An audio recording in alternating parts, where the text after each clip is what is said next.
Okay, so welcome back to yet another video worth including in the list. Today I'm gonna... Wait, what? Me cago en la... Today I'm gonna bring to you one of my favorite titles of all times, and it is of course Diablo II by Blizzard Entertainment, the Reforged remaster. Well, that version that came out a couple of months ago, and it was published after 20 years of the original release. Back in the day, I played way too much to this video game, so what I would like to do with this playlist is bring to you tips and tricks that I gathered through all these years in short chapters with stuff that can be useful for you. Now, this is not a professional guide and I'm not intending to make one, but as of today there are several things that if you're a total beginner you should know in order to progress in the game. If you are a professional player you are more than welcome to stay, but this is intended to be a general guide on how to start from the scratch in order to build characters that can either grant items or runes for different purposes in the game and in order to progress in different ways.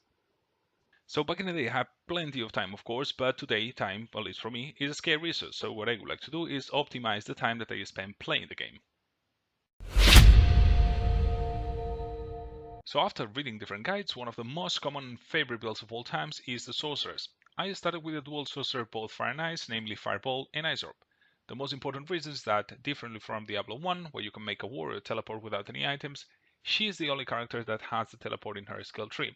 Hence, you can devote all the items or most of the items to Magic Find without sacrificing the usability of that hero. The other reason is that by combining Fire and Ice, you can bring down almost any enemy from normal difficulty to hell difficulty. You can also make use of other add-ons such as Rainbow Facets or Mercenaries with Conviction Aura in order to make the job a little bit easier.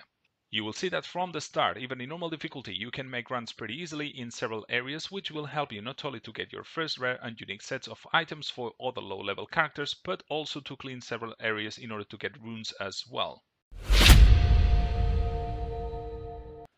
Now in my case I started from the scratch and you can do so in several ways. If you don't have time or if you want to go ahead right away and get as much experience as possible, I would suggest different areas to do so. The more people the better the experience boosts of course, but in normal difficulty you would go to Tristram for levels up to 15, then you could go to Act 2 in Canon of the Magi, or in Act 3 Tramincal for levels 15 to 25, and from 25 onwards you can go to Wild Runs, Diablo Sanctuary as well as Cow Runs. You can repeat this strategy for Nightmare and Hell difficulties as soon as you see that you are not progressing fast anymore. You can join these games by their names, where they normally have, but not always, one hero that does all the run and the rest that are following. Now in my case, what I wanted to do is to enjoy the game as much as I could. Certain elements of this game make it one of the best RPGs that I have had the pleasure to play. Besides, the Resurrected version comes with improvements which are worth mentioning. To name a few, picking up the gold by working on it, improving shared stash, improved mechanisms to socialize, and of course a massively improved overall graphics of the game itself. There is also the possibility to zoom in and out and change to the old version from back in the 2000s, which is also worth mentioning and adds up to the already nostalgic feeling that brought most of us to buy the game. It is also worth mentioning that the game keeps most of its original features, a thing that I appreciate and that allowed me to catch up with the mechanics of the game in about 30 minutes. So once I could complete normal difficulty and I got a decent level 30 sorcerers, I started performing runs in different areas in games of 5 more players. Besides more XP, the dropping rate of items is higher the higher the number of players in the game. I started with Underreal, Tramincal and Mephisto. You can also create cow levels even after killing the king, a thing that is pretty cool and brings this level back to its glorious days. If you go for quantity or want to grind socketed items, you definitely should go for the cow level run, but if you want better items, you should go for the bosses stated before.